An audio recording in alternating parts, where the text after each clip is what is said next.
La salle communale du Lignon accueille toutes sortes d'activités. De temps à autre, ce sont des balles, les soirées de fanfare ou je ne sais. Et pour une fois, les occupants sont vraiment tout à fait différents. Alors, ici, on parle poisson.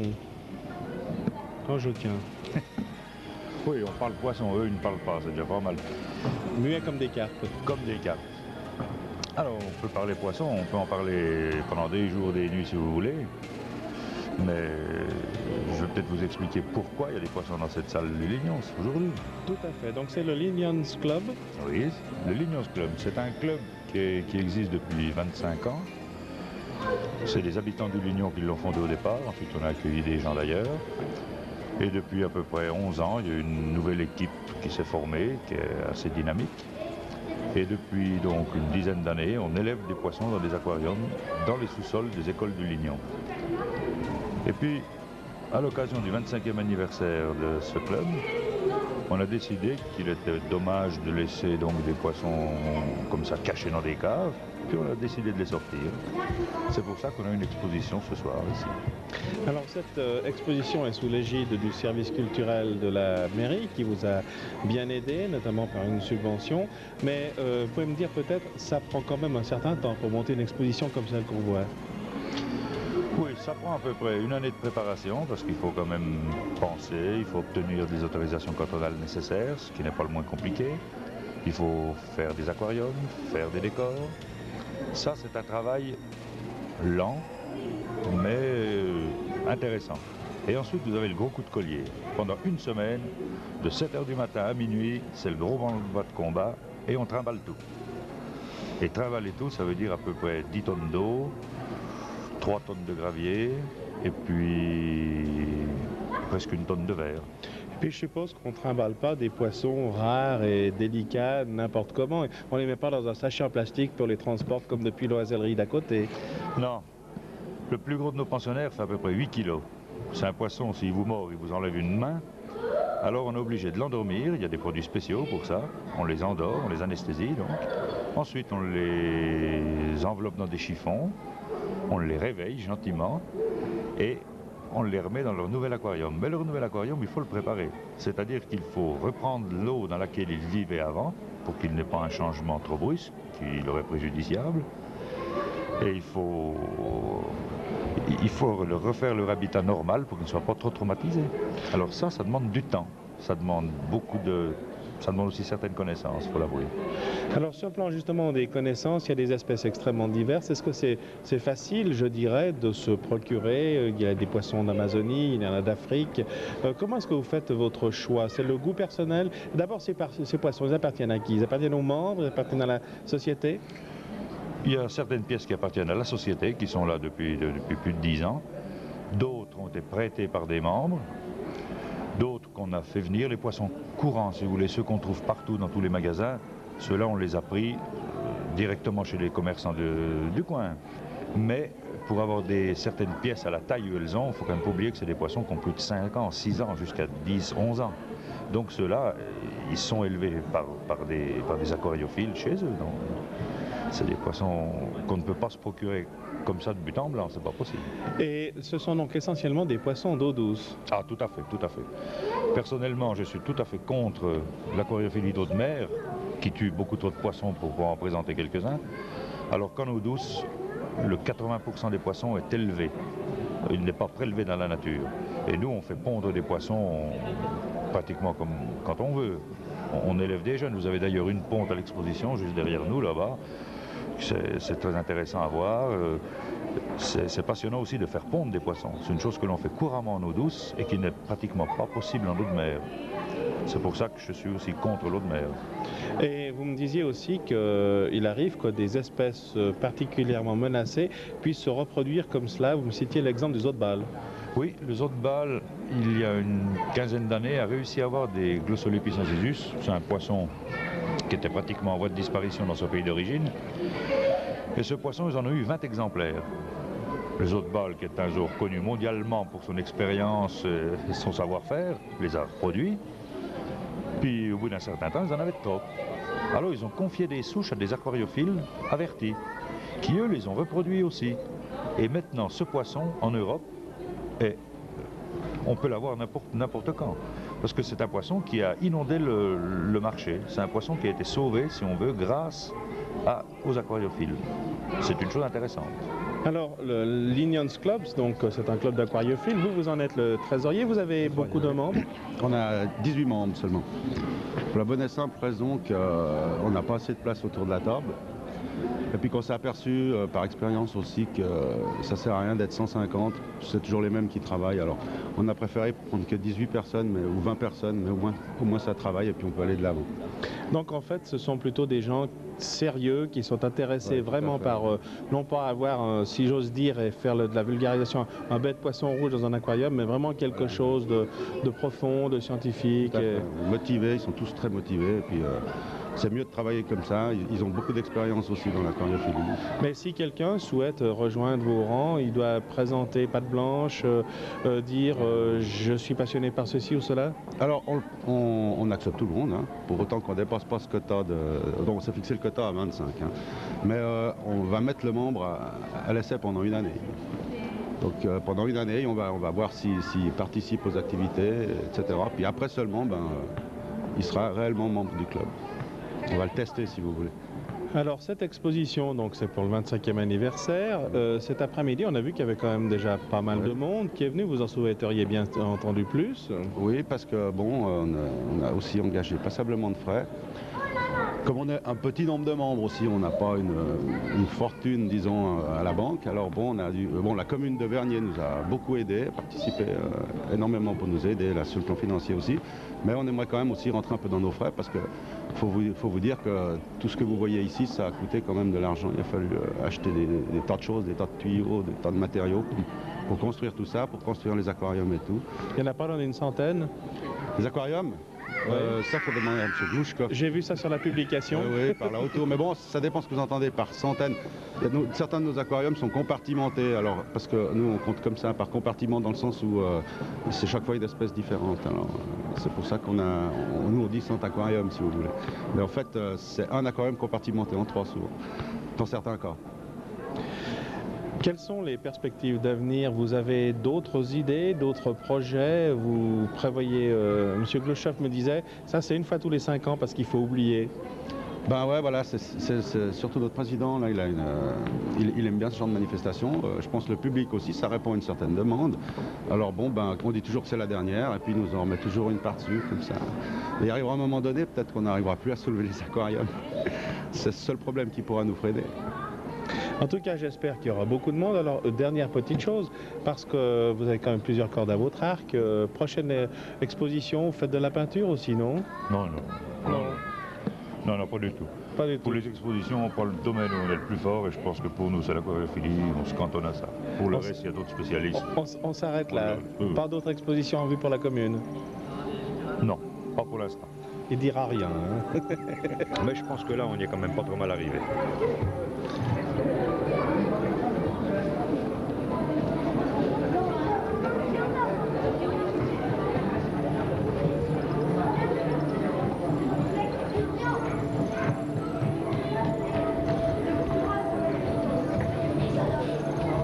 Vos Mastosembellidae, ce sont des espèces de murènes d'eau douce.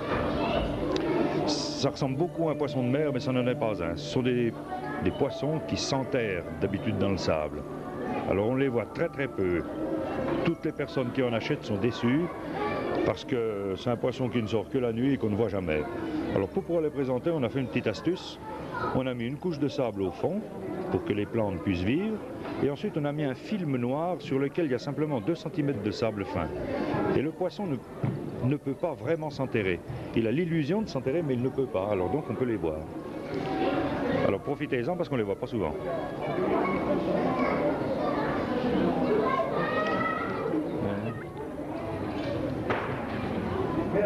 Alors ces poissons ne sont pas du tout coincés. Ils se reposent simplement. Ils sortent quand ils veulent. Un poisson-chat, mais qui vient d'Afrique, celui-ci. C'est sans doute un des plus beaux représentants de la famille des Cynodontis. C'est le Cynodontis angelicus. Il est très très beau, noir, tacheté de blanc. C'est un poisson splendide. À côté, vous avez des Neustress fossilis. C'est un poisson qu'on a redécouvert depuis peu. On dit même qu'il est sans doute venimeux, ce poisson. Il a donc des glandes à venin qui sont reliées à ces aiguillons qu'il a dans les nageoires. C'est une rareté qu'on voit très très rarement. Plus à gauche, on arrive encore à des poissons-chats bizarres qui eux viennent du Pérou. Et le gros poisson-chat noir qui est tout à fait au fond là, c'est le célèbre poisson-chat qui nous vient des États-Unis et puis qui a envahi toute l'Europe.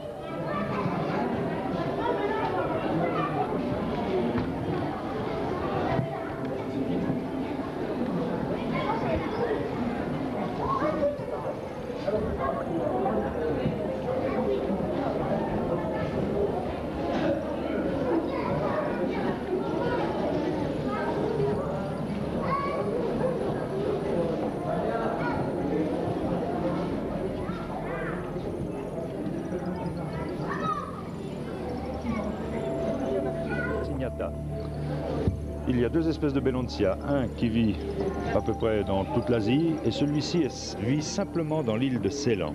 C'est par ce fait qu'il est intéressant, on ne le trouve que là-bas. C'est un poisson qui a des mœurs un peu agressives pour donc des anabantidés. Maintenant, à gauche, nous avons le poisson qui nous envoie des baisers, là, c'est le Kissingurami, c'est aussi un anabantidé.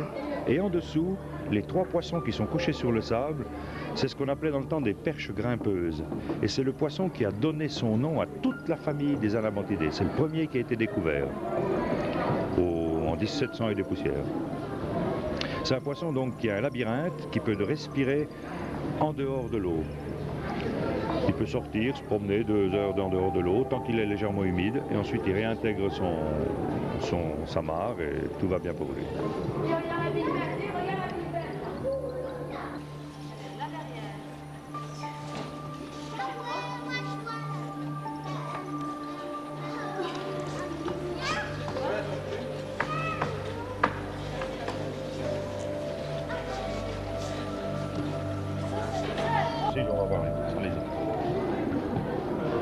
Alors voilà un poisson qu'il ne faut surtout pas mettre dans vos aquariums, sinon vous ne trouvez plus rien le lendemain.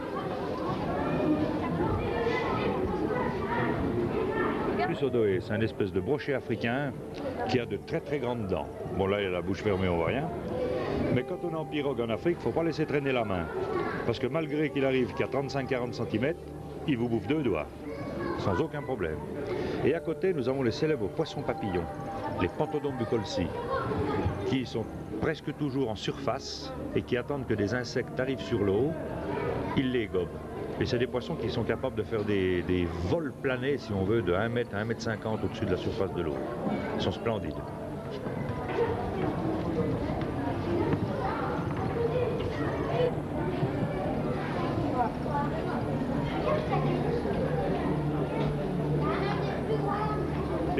Polyptérus, excusez-moi. Alors ce sont des poissons pulmonés qui peuvent vivre donc pratiquement aussi bien dehors que sous l'eau, qui sont très très anciens. Ils n'ont pas évolué depuis à peu près 80 millions d'années. Ce sont des bêtes dont les gens ont un peu peur. C'est vrai que quand on voit une bestiole d'1 mètre de long qui ressemble à ça, on se méfie.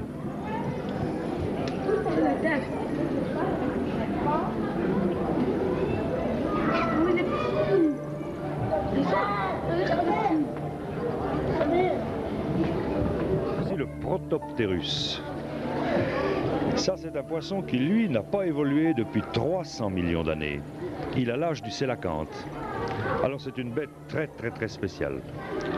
C'est un poisson cartilagineux. Déjà, son crâne est divisé en 3 parties. Il est articulé en 3 parties, alors que chez tous les vertébrés, le crâne est articulé simplement en 2 parties. Il a donc 2 poumons, il a des branchies, ses narines sont à l'intérieur de la bouche et non pas sur le nez comme chez tous les animaux d'habitude. Son anus est déjeté de côté, il n'est pas dans l'axe du corps. Et il a une manière de vivre un peu spéciale aussi, c'est-à-dire que quand les mares dans lesquelles il vit d'habitude s'assèchent, il se creuse un terrier, il s'enroule dans ce terrier et il enduit le tour de cette petite cuvette de mucus. Quand l'eau l'eau s'enlève complètement, ce mucus durci devient étanche aux échanges gazeux. Et le poisson s'enquiste dans cette espèce de boule de terre glaise. Mais il a bien pris soin de ne jamais toucher la partie supérieure sur une surface d'une pièce de 5 francs. Et cette partie poreuse permet à une certaine partie d'air de rentrer et le poisson peut passer ainsi la saison sèche. Il perd jusqu'à 80% de son poids. Et quand l'eau revient, au bout de 2 à 3 mois, ce poisson se réhumidifie gentiment, la glaise se ramollit et quand il est dans l'état normal, il ressort et il repart chasser. Expérimentalement, certains scientifiques, entre guillemets, l'ont gardé à sec jusqu'à 4 ans. Et il est reparti quand même. Plus de 4 ans, ils les ont tous fait mourir. Alors là, nous avons des clarias. Ce sont des silures qu'on trouve aussi bien en Asie qu'en Afrique. Là, vous avez une forme blanche, une autre forme qu'on ne trouve pas dans la nature. Le poisson, à l'état naturel, est gris verdâtre. Ils sont très vivants.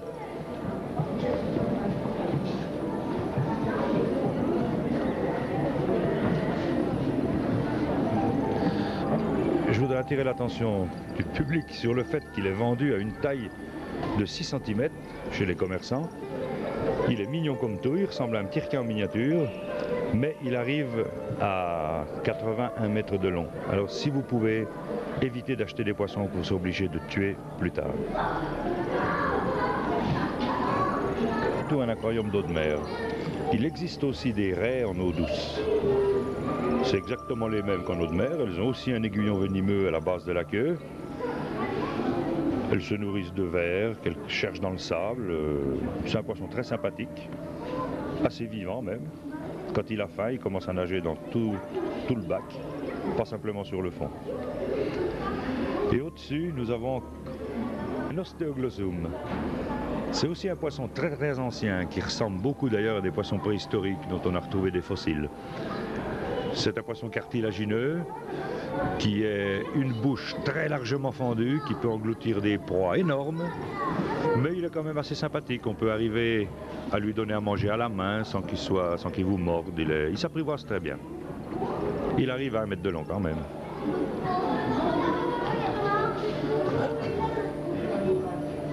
Nous venons de quitter le venet, lui, d'Amérique du Sud. Voici un autre poisson de la même famille que lui, mais qui vient de Nouvelle-Guinée. C'est un Scleropages jardini.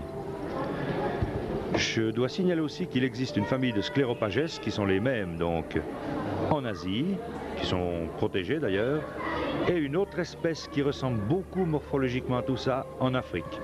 Ce qui prouve bien que la dérivée au continent n'est pas simplement une idée en l'air.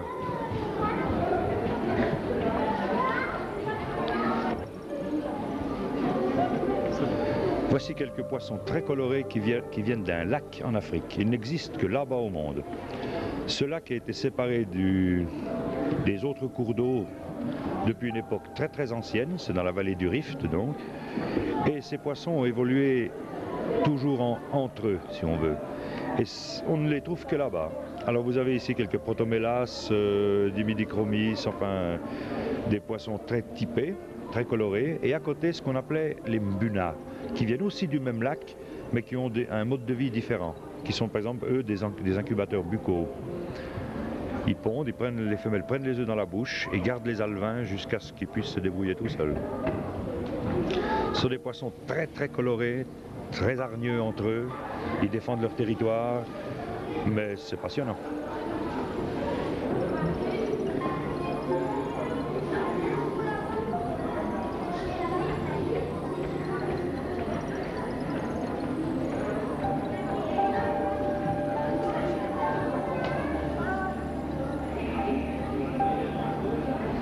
Et voilà encore un poisson qu'on achète tout petit, qui est mignon comme tout, puis qui arrive à la fin de sa vie à faire 2 kilos.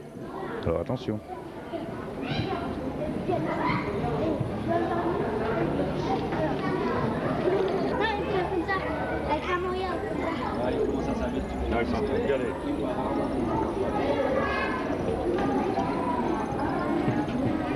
C'est pour ça qu'on a mis une barrière, parce que tout le monde s'amuse à lui faire ça.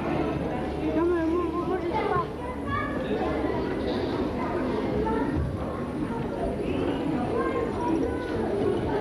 Ouais, c'est loup. Ouais. Si je vous dis Serra Salmona Terreri, ça ne vous dit rien. Si je vous dis Piranha, ah, il est là, c'est lui. Ah, c'est un poisson très timide, malgré sa réputation. Mais il ne faut quand même pas s'y fier, parce qu'il a quand même des dents et il vous enlève un morceau de viande très vite.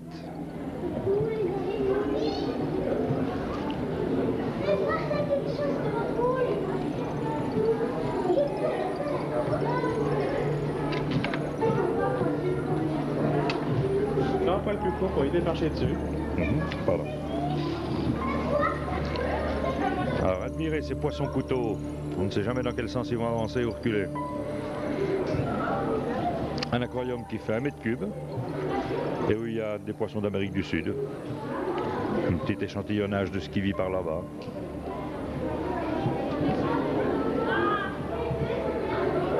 Oh, des tout petits rouges.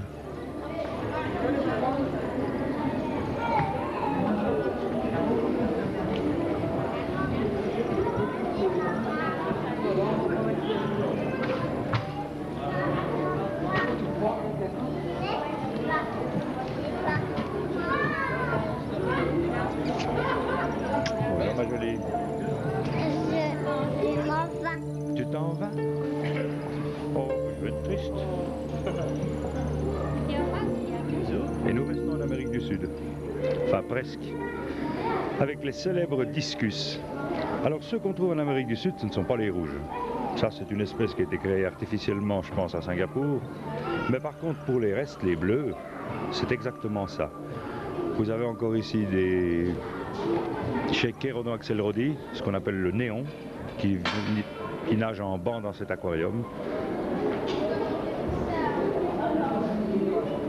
C'est un décor assez réussi, je trouve. Non, mais on peut taper. Alors, nous avons ici des poissons très spéciaux. Ce sont les toxotes. C'est des poissons archés. C'est donc les blancs avec quelques petits points noirs. C'est des poissons qui sont capables de cracher une goutte d'eau sur un insecte avec précision jusqu'à 1,50 m de distance. L'insecte touché tombe à l'eau et là, il le mange. Ce sont des poissons qui vivent en eau saumâtre. À côté, vous avez le Scatophagus argus, qui est aussi un poisson d'eau saumâtre. Et dans ces mêmes milieux vivent des poissons qui, eux, sortent de l'eau. Alors vous les avez à l'étage supérieur, ce sont les Periophthalmus. Alors ces poissons, ils emmènent avec eux une petite réserve d'eau dans leur cavité branchiale, et tant qu'ils sont humides, ils peuvent se dorer au soleil, aller chercher des insectes et tout et tout. Ils passent leur vie plus souvent en dehors que sous l'eau.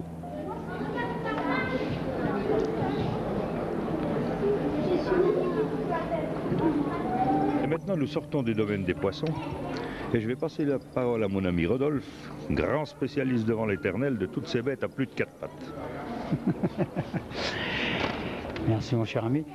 Voilà, alors là, je vous présente une menthe orchidée qui vient de Malaisie, qui ne mange malheureusement que du vivant, et c'est la difficulté de l'élevage de ces bêtes, car il faut toujours avoir des abeilles et des mouches à profusion. Donc il faut faire un élevage en parallèle pour les nourrir. La reproduction, est, comme tout le monde le sait, la menthe mange son mari, malheureusement, après l'accouplement. Et il faut sacrifier un mâle, si on en a un, car il faut déjà en trouver un, et pour reproduire. Et la grosse difficulté, évidemment, de nourrir les petits, qui, quand ils sortent du cocon, sont tellement petits qu'il faut trouver des moucherons, mais vraiment presque microscopiques, quoi, pour les nourrir. À part ça, c'est une bête extraordinaire, qui a une beauté incroyable. C'est pour ça qu'on les aime, qu'on essaye toujours de se compliquer l'existence.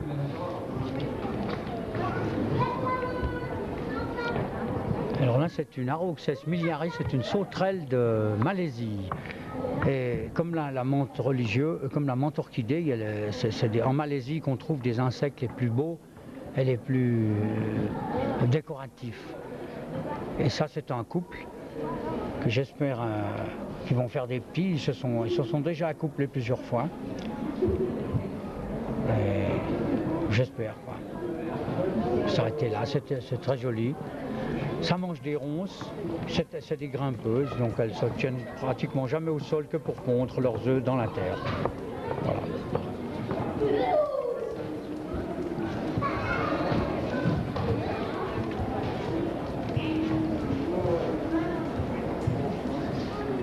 Alors là, nous sommes en présence de Phyllium bioculatum. La phyllie, c'est une feuille vivante. L'élevage est particulièrement difficile parce qu'il faudrait avoir une plante qui vient d'Australie, du goyave. Il faut 25 degrés minimum, 80 à 100% d'humidité pour avoir des petits. Donc c'est assez difficile, mais c'est une telle beauté ces feuilles que tous les entomologues adorent. Il y en a une petite qui est là au milieu sur la branche, au milieu du terrarium là. Il y a des jaunes, il y en a une douzaine là-dedans. De temps en temps il y en a qui sortent jaunes, il y en a même des rouges, mais c'est assez rare. Avec les points de rouge, on a...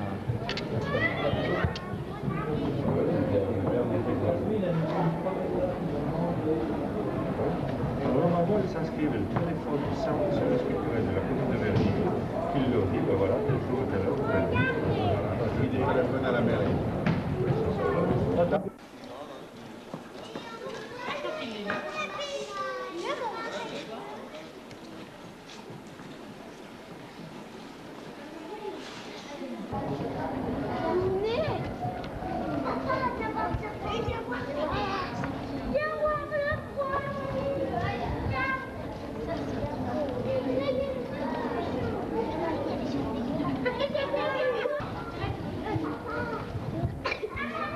Alors ça, c'est la démonstration par l'exemple.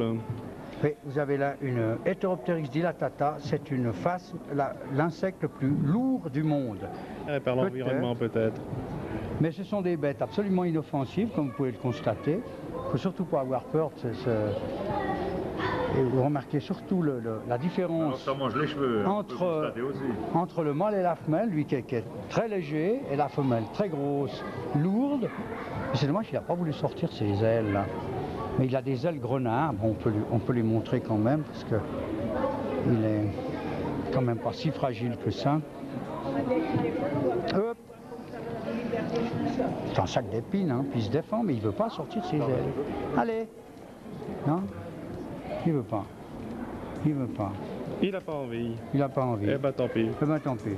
Faut pas insister. Allez, on va les laisser regagner leur cage. Voilà, on va leur laisser gagner leur terrarium. Leur petite sieste.